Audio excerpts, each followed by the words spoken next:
मेरे प्रिय छात्रों और छात्राओं, आशा करता हूं कि तुम सभी स्वस्थ एवं प्रसन्न होगे। आज मैं जो वीडियो बनाने जा रहा हूं वह यशपाल द्वारा लिखित कहानी महायज्ञ का पुरस्कार है। इस वीडियो में मैं कहानी का एक्सरसाइज कराने जा रहा हूं।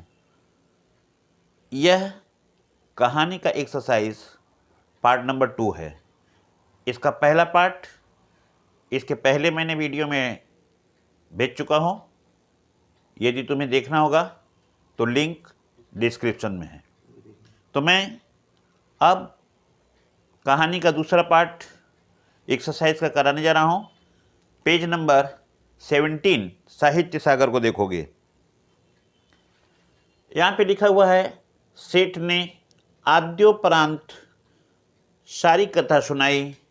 सुनकर सेठानी की सारी वेदना जाने कहाँ विलीन हो गई। हृदय उल्लसित हो उठा। विपत्ति में भी सेठ ने धैर्य नहीं छोड़ा। धन्य है मेरे पति। सेठ के चरणों की रच को अपने मस्तक पर लगाते हुए बोली, धीरज रखें, भगवान सब भला करेंगे। यह अवतरण था। इस अवतरण पर मैं अब तुम्हें प्रश्न जो बोलने जा रहा हूं अपने कॉपी में नोट करो।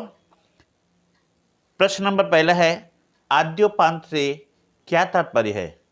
आद्योपांत से क्या तात्पर्य है? कौन सी कथा आद्योपांत सुनाई? उत्तर इसका सुनो। आद्योपांत का अर्थ है आरंभ से लेकर के अंत तक। कौन सी कथा सेठ ने सुनाया? तो उसका उत्तर सुनो।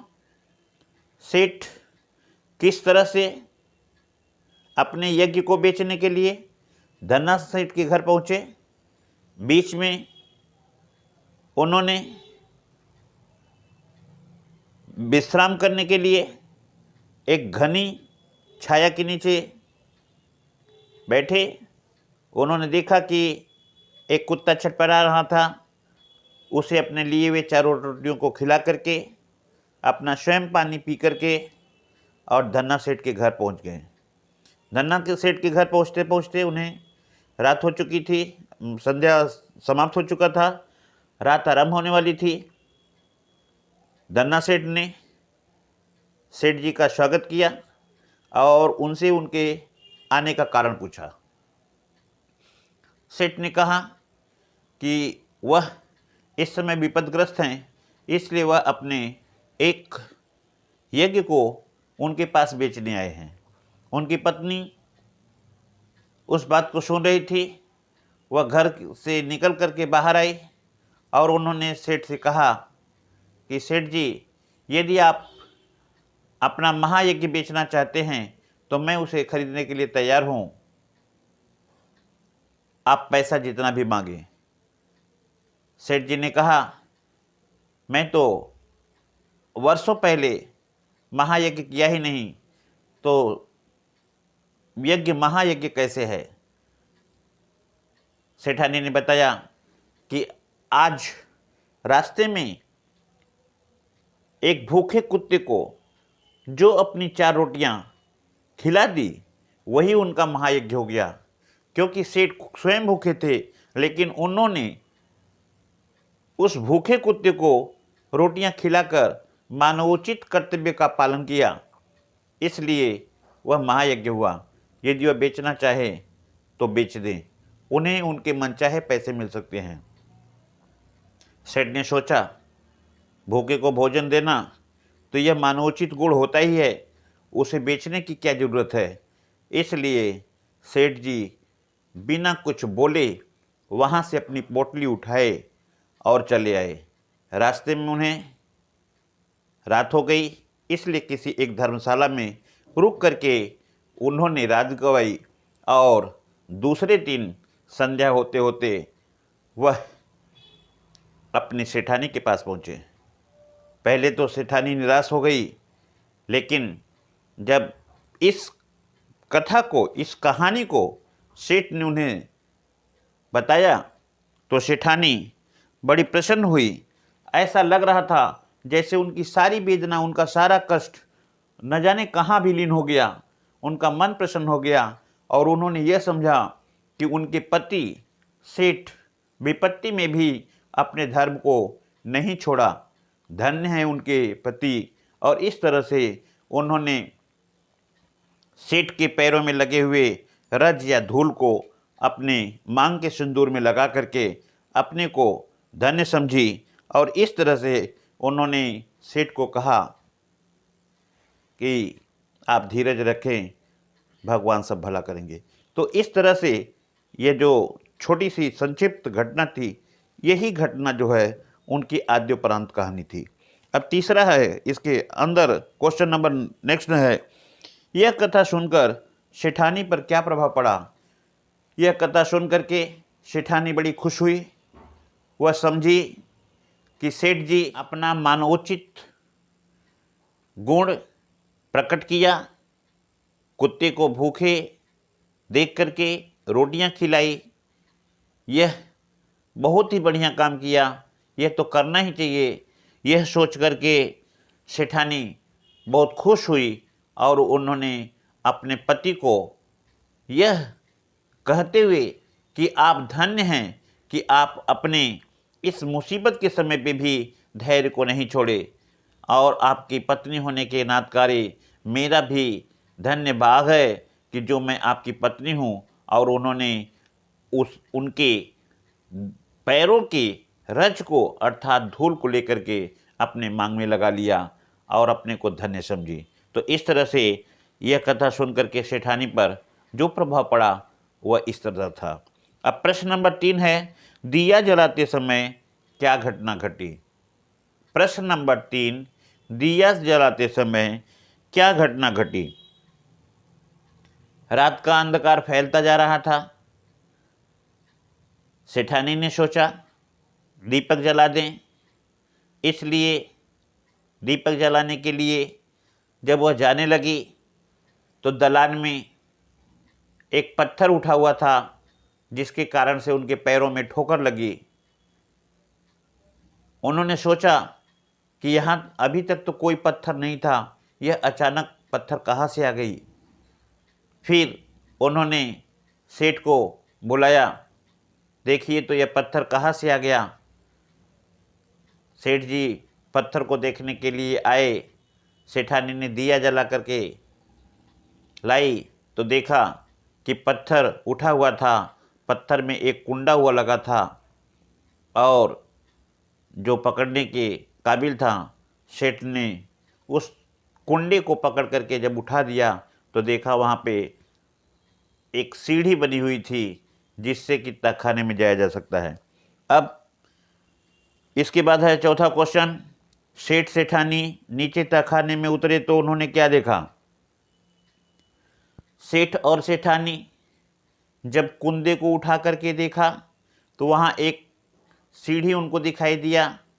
वे दोनों दीपक को लिए हुए धीरे धीरे सीढ़ी से नीचे जब उतरे तो सीढ़ी पर से उतरते समय ही उनकी आंखें चौंधिया गई, क्योंकि तहखाने के अंदर, तहखाने में सोने चांदी हीरे मोती इतने भरे हुए थे कि उसके चमक और उसके प्रकाश से उनकी आंखें स्थिर न रह सकी, अर्थात चौंधियाने लगी। यह देख करके उन्हें आश्चर्य हो रहा था। वह सोचने लगे यह क्या है, यह कैसे हुआ, तहखाने में हीरा जवाहरात कैसे आ गया। यही सोच करके उन्होंने आश्चर्य किया और दैवलीला समझ करके हृदय को उल्लास से भर दिया। अब इस तरह से ये चारों क्वेश्चन तुम्हारे इस पैराग्राफ के हुए। अब एक और तुमको हम पैराग्राफ दिखा रहे हैं। ये प्रश्न नंबर है जो है तुम्हारा चौथा का अवतरण, और पेज नंबर है 19 पे।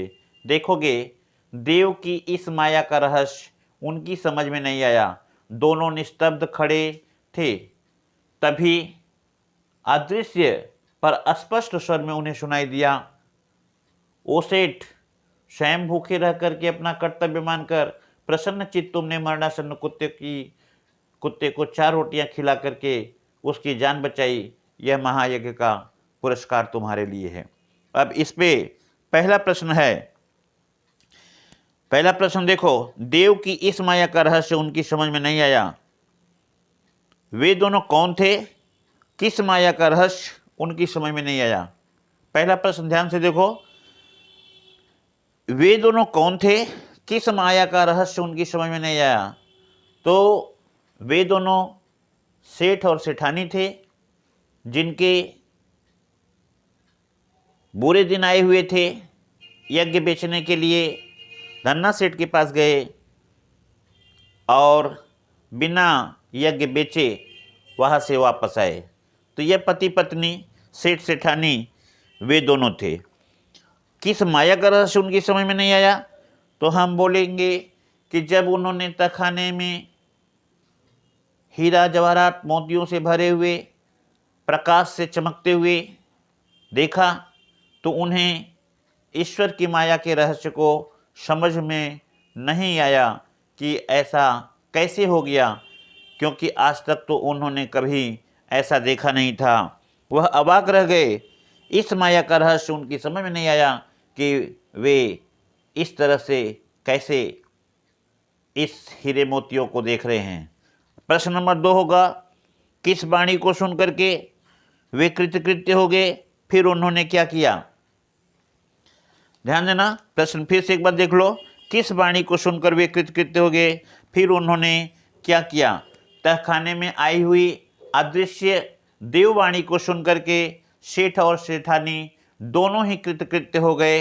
उन्होंने वहाँ घटने वाली घटना को देखा, वहाँ पे माथा अपना पटका और माथा टेक करके, माथा को पटक करके भगवान के चरणों को प्रणाम किया, मानो वह भगवान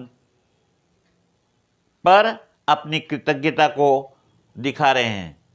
प्रश्न नंबर 3 होगा, वह दिव्य वाणी क्या थी।